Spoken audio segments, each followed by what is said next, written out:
My name is Tony, and I'm excited to welcome you to our webinar. Automating business workflows often means handling documents, whether it's collateral approvals, contract management, purchase requests, or timesheet tracking. Now, imagine being able to view, annotate, edit, and manage documents within your workflow right in your browser. That's exactly what Nutrient Workflow Automation Platform enables, and today we're going to show you how it works. Joining me today is Dan Jankowski, our VP of Technology for the Workflow Automation Platform. Dan is here. He's going to guide us through an in-depth demo of our document editing solution, and he is the expert in all things workflow. Dan, it is good to have you. Hi, everybody. Glad to be here. So before we dive into the demo, here are a few quick housekeeping notes. Today's webinar will be about 30 minutes. If you have any questions, use the Q&A feature on the right hand of your screen. You'll also see a chat area. Feel free to connect with other attendees or test out this chat feature now and share where you're joining us from. And yes, this session is being recorded. It'll be available on demand on our website shortly after this event. And one last thing to note is that this demonstration part is being pre-recorded. We did this so Dan is ready behind the scenes to answer any questions in the chat if they come up. So, are you ready to see how to increase productivity, improve accuracy, and give your team more time for more high-value work? I'll let Dan take it from here. So on today's demo, I'll be taking you through various stages of a document. First, I'll be taking you through a little rental agreement process, pretending you're a rental agency that handles multiple companies and multiple properties. You'll be filling an agreement, taking it through an approval process, and editing, annotating the document, making changes to it, and signing the document, both the lease and the leasee. So let's take it away to the demo. As I said before, the first thing I'm going to do is walk you through a process where you are a property management company filling out a rental agreement. Here you're the secretary or a person filling out the first form. You're going to select a date for the agreement right here. You're going to select the landlord. We're going to select Larry Landlord. A tenant, we'll do Terry Tenant. Fill in a property. Do 1, 2, 3, 4 Happy Streets.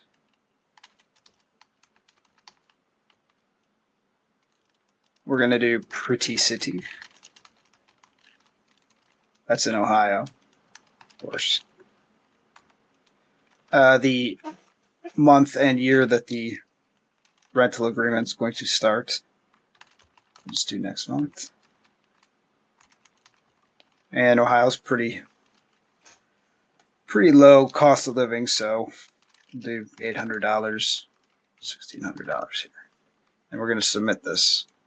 Now this is going to go through templating and create a new PDF with the agreement. I've been given instructions here to make final edits to the rental agreement and add signature areas to the document prior to submitting. So I'm going to do that right now. As you can see, everything's been filled in, the date, Terry Tenant, it's the tenant, Larry Landlord. This is all from that first form we just filled in.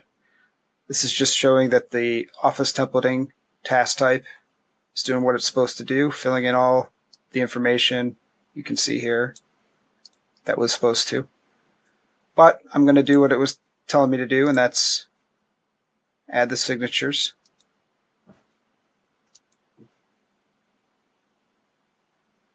One for the landlord, one for the tenant. Click Save here.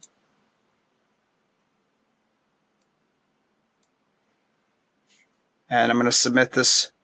This is going to go to the landlord for approval. I'm going to go and switch screens here and log in as the landlord. I already have a login here as the landlord.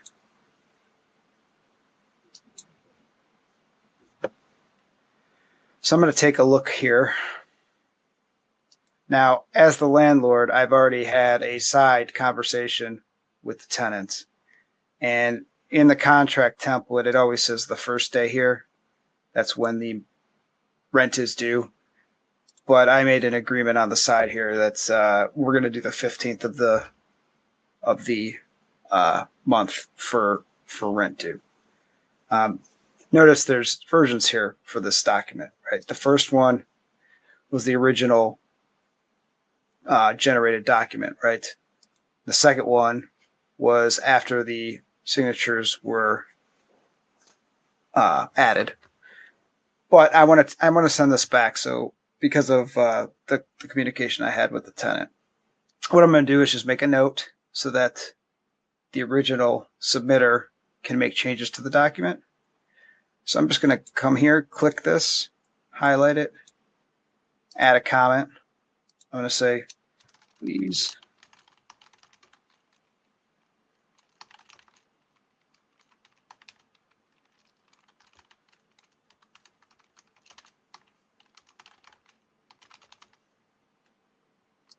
and you can see Larry Landlord's the maker of this comment in the PDF. I'm going to save it. You can also make any other kind of annotations and edits here. I'll just show you. You can do make any kind of, let's just make a circle here. You can do anything you want here. There's all kinds of annotations you can make here. But I'm going to send this back to be reworked.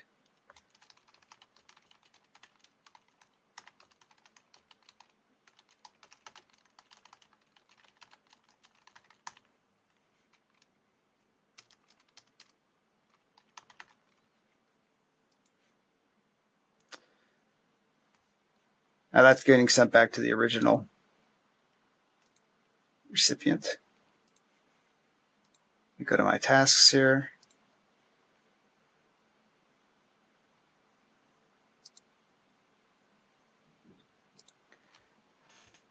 So as you can see, here's the note from Larry Landlord to make changes to the 15th. Now I don't want to make changes to this version of the document. Obviously, this is not the document version I want to move forward to get signed. I want the one here, the one that I added the signatures to. This is the one I want to change. So I'm going to open the content editor and make the change that was requested. I'm going to change this to the 15th day.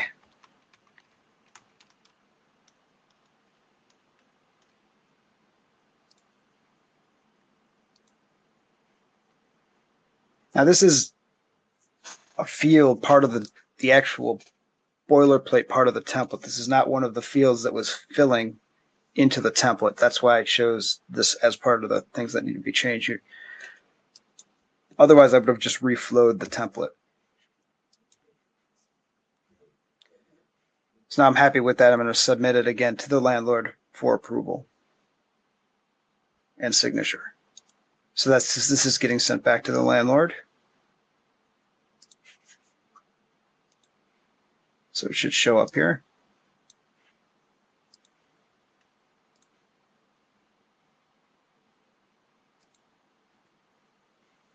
Sure enough, it's got that change there. So as the landlord, I'm just going to sign this. All I have to do as the landlord is click here, and it's going to fill in my name here, and I can just click done, save, and approved. Now the next step in the flow is for it to go to the tenant for approval. So I'm going to log out as the landlord, log in as the tenant,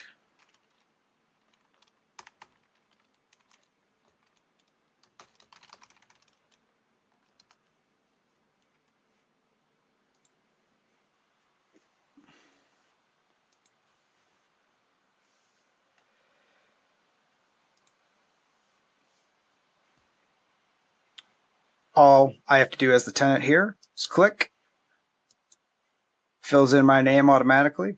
I'm going to select a different font here. Sign, save, approved.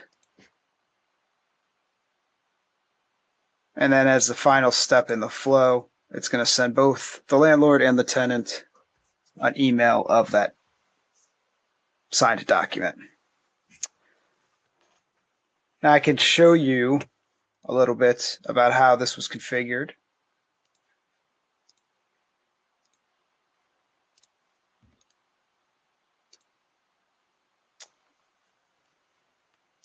The Office template to PDF. You can see what the template looks like.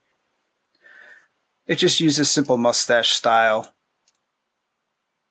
pre-fills here. Today, tenant, landlord, these are all very simple things you can put in to be pre-filled. And then you have mappings, similar to the standard IO mappings within any task type in the workflow product. You just map it to a data source, in this case, with the rental agreement input form, and then the field from that form, just down the line, and that's how it pre-fills. For mapping to the files from to the approval tasks, there's a new tab here, and it's just like any other parameter. You just map it to pick a task that has a file attachment, and then pick that file attachment from that task. And that's all you have to do. Thanks. I hope you enjoyed the demo.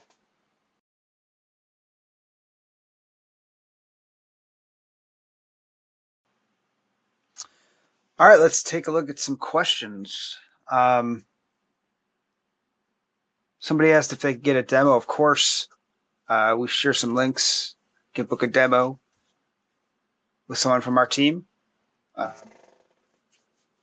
You can really see the value of the tool. You can try yourself. We have a free trial option also. It's available on the website. So we can do that too. There's just a couple of email verification links you can go through, and then you can get right into the trial. That is it available right now? No. It'll be available next week. We're just tightening a couple screws on there. We really wanted to get it out this week, but unfortunately there was a couple of things that we wanted to make sure was done, particularly around documentation. We wanted to make sure it was documented properly before it went out. Let's see. Let's look at another question here. There was yes, available for cloud customers at the beginning. Yes, this is for version 8 in the cloud.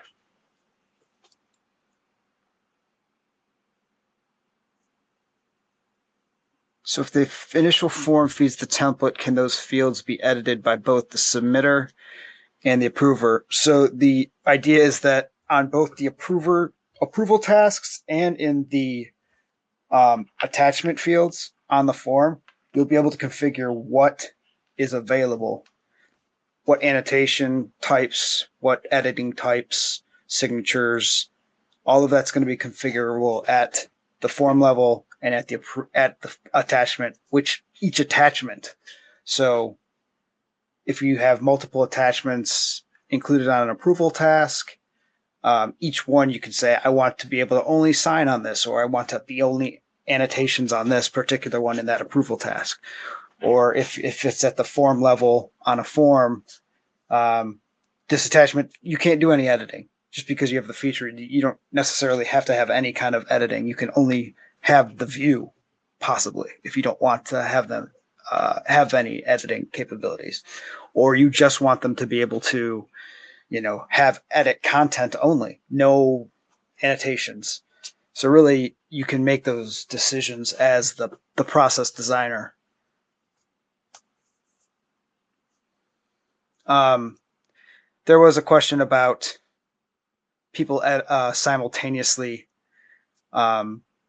making changes. So it as it's versioning, it will save on top. So if you have like approvers in order making annotations, if somebody's loading the next version, it will see the other person's annotations. So it will save on top of it. So you will have a collaborative effect with annotations saving on top of each other. So the person seeing the latest version would see all of those annotations.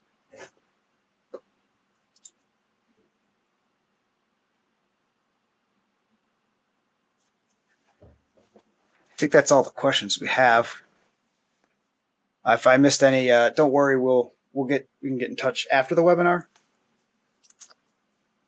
I hope you found the demo informative and helpful. If you have any additional questions, feel free to reach out to us. Be sure to check our blog, the Workflow Automation product page, and our YouTube channel. We've also provided a link for you to start a free trial so you can experience the product firsthand.